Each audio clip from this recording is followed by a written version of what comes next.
বৃহস্পতিবার বিজেপি প্রদেশ কার্যালয়ে আয়োজন করা হয় এক সাংবাদিক সম্মেলনের। উপস্থিত ছিলেন দলের মুখপাত্র সুব্রত চক্রবর্তী। শুনুন তিনি সংবাদ মাধ্যমের সামনে কি প্রতিক্রিয়া জানান। বিবেকানন্দ ময়দান চেয়েছেন কবে? যখন আপনারা জানেন ওখানে সরকারি প্রোগ্রাম নির্ধারিত আছে, ওইটাকে নিয়ে জলঘোলা করে মানুষের মধ্যে বিভ্রান্তি তৈরি করার চেষ্টা করেছেন। আপনাদের দলীয় কার্যক্রমের জন্য বিবেকানন্দ ময়দান, যে কোনো ময়দান আপনারা পেতেই পারেন, কিন্তু তার মানে আপনাদের দলীয় কার্যক্রমের জন্য সরকারি নির্ধারিত অনুষ্ঠান বাতিল করে আপনাদেরকে দেওয়া হবে। আপনাদের 35 বছরে কভার দিয়েছেন কাকে? ইনস্ট্যান্স আছে একটা দেখাতে পারবেন? না, দেখাতে পারবেন না। এইটাকে নিয়ে জল ঘোলা করেছেন, কারণ তারা জানেন এইটাকে নিয়ে জল ঘোলা করবেন। বিবেকানন্দ ময়দানে যদি সমাবেশ করেন, তার 1/4 লোক সেখানে ওনারা খুঁজে পাবেন না। তার জন্য জায়গাটা বেছে রেখেছেন আগেই, যে এই জায়গাতেই করবো। মাঝখানে জল ঘোলা করেছেন মানুষের সিম্পেথি আদায় করার জন্য, শুধু কিছু না, এবং মানুষকে বিভ্রান্ত করার জন্য। আর তাদের কাছ থেকে আমাদের গণতন্ত্রের কথা শুনতে হবে। আমরা ভুলে গেছি 2017-তে কলকাতার একটি নাট্য দল এসেছিল নেমেসিস নামক একটি নাটক নিয়ে। আমি আপনাদের তথ্য দিয়ে বলছি, সেই নাট্য দল যখন রবীন্দ্র ভবনে নাটক মঞ্চস্থ করবে, বাইরে থেকে ডিওএফআই এবং এসএফআই এর সমস্ত বাহিনী ঘেরাও করে রেখেছে রবীন্দ্র ভবন। এবং নাট্য দলকে কি বলা হলো? আপনারা স্টেজে নাটক করে বেরিয়ে যান, একজন দর্শকও থাকবে না। এই পরিস্থিতি এবং এই ধরনের অত্যন্ত ভয়ঙ্কর, লজ্জাজনক একটি অভিজ্ঞতা নিয়ে সেই নাট্যদল ত্রিপুরা থেকে বেরিয়ে গেছিল। ঠিক আছে? কারণ কি? সেখানে কমিউনিস্ট কি করে মানুষকে প্রতারিত করে কিছু আছে, এবং বাধ্য করা হয়েছিল সেই সময়ে শিল্পী সংগঠন যারা রয়েছে তাদেরকে প্রতিটা গানে, প্রতিটা নাটকে সেটাই মঞ্চস্থ হবে, সেটাই গাওয়া হবে যেখানে থাকবে ত্রিপুরায় খুব ভালো সরকার চলছে, স্বর্ণযুগ চলছে, সিপিএম খুব ভালো, মানিকবাবু খুব ভালো, এইরকম। কোথায়? আজকে তো সেই কম্পালশন নেই।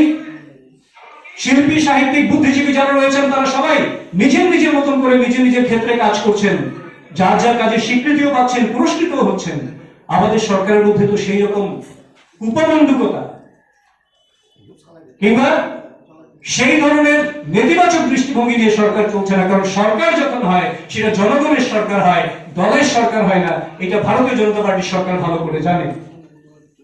আর গণতন্ত্রের কথা যারা বলেন তাদেরকে দুটো গানের লাইন আমি মনে করিয়ে দিই। শুধু 2018 নির্বাচনের আগে আপনাদের সিপিএম এর গানের মূল লাইন কি ছিল আমি মনে করিয়ে দিই, আপনারা শুনবেন আবার প্রয়োজনে। শান্তির এই রাজ্যটাতে পাতায় যদি গন্ডগোল, এই মাটিতে ফুটতে দিতাম না তো এবার পদ্ম ফুল, ফুটতে দিতাম না তো এবার পদ্ম ফুল। এই ছিল অ্যাডামেন্ট আমাদের। মানে যেন তেন প্রকারেণ ত্রিপুরা রাজ্যের কোনো পরিবর্তন আসতে দেওয়া হবে না, এই বার্তা ছিল গোটা রাজ্যে। কিন্তু শেষ কথা কে বলেন? জনগণ বলেন শেষ কথা। আপনারা যতবার বলেছেন ফুটতে দিতাম না তো পদ্ম ফুল, ততবার জনগণ বলেছে ফুটিয়েই ছাড়বো পদ্ম ফুল। এবং 18 সালেও পদ্ম ফুল ফুটিয়েছেন, 23 সালেও পদ্ম ফুল ফুটিয়েছেন, আগামী আরো কয়েক দশক পদ্ম ফুল জনগণ ফোটাবেন। কারণ রাজ্য সরকার যতদিন, আমাদের স্থির বিশ্বাস ভারতীয় জনতা পার্টির সরকারের প্রতি, এটা সবকা সাথ, সবকা বিকাশ, সবকা বিশ্বাস, সবকা প্রয়াস, এই লক্ষ্যমাত্রা নিয়েই কাজ করবে। এবং যতদিন এই কাজের ধারা বজায় থাকবে, জবাবদিহি সরকার হয়ে থাকবে, জনগণের সরকার হয়ে থাকবে, অর্থনৈতিক দিক থেকে পশ্চাৎপদ যারা, তাদের সুযোগ সুবিধা যতদিন পৌঁছে দেওয়া যাবে। ত্রিপুরা রাজ্যের মতন রাজ্যে 4 লক্ষের উপর মানুষ সামাজিক পেনশন পাচ্ছে। আগে পেনশন কত পেত বললে তো কয়েক ঘন্টা বলা যাবে। 300 টাকা, 500 টাকা, 700 টাকা, এক লাফে প্রথমত 1000 টাকা, পরে 2000 টাকায় পেনশন পৌঁছে গেছে, সোশ্যাল পেনশন। এবং সেই পেনশনে আরো মুখ্যমন্ত্রী পেনশন প্রকল্পে আরো 34,000-এর উপর নতুন পেনশন প্রাবক যুক্ত হয়েছে।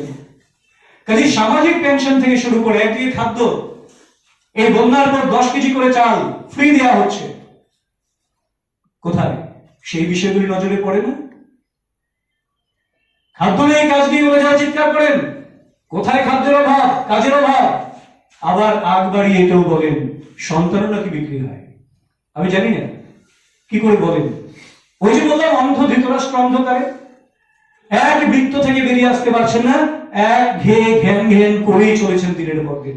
কাজে আমরা আপনাদের মাধ্যমে রাজ্যের সচেতন গণতন্ত্র প্রিয় মানুষ যারা রয়েছেন তাদের সবার কাছে বিনম্র অনুরোধ করব, রাজ্যের শান্তি শৃঙ্খলা বজায় রেখে ত্রিপুরায় সবার উন্নয়নের জন্য গরিব কৃষক থেকে শুরু করে যুবক মহিলা থেকে শুরু করে সবার জন্য রাজ্য সরকার যে উদার দৃষ্টিভঙ্গি নিয়ে কাজ করছেন, সকলের সমন্বয়ে সেই বিকাশের ধারায় এক ত্রিপুরা শ্রেষ্ঠ ত্রিপুরা গঠন করার জন্য রাজ্য সরকার যখন কাজ করছেন, তাদের কুচক্রীপনায়, তাদের বিভ্রান্তিতে এবং তাদের প্ররোচনায় পা দিয়ে নিজেদের এবং রাজ্যের জন্য কোন রকম নেতিবাচক বিপদ ডেকে আনবেন না। রাজ্যের উন্নয়নে আপনারা শরীক থাকুন।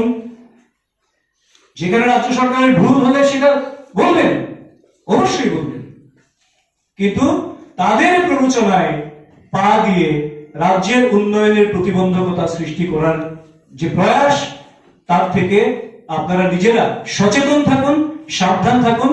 রাজ্যের উন্নয়নে আপনারা শরীক আছেন এবং আপনাদের হাত ধরে সবার সম্মিলিত প্রয়াসে এক ত্রিপুরা শ্রেষ্ঠ ত্রিপুরা অর্জন আমরা খুব সহসাই সেই লক্ষ্যে পৌঁছে যাব। এই কোটি কথা বলে আমার কথা বলা শেষ করলাম।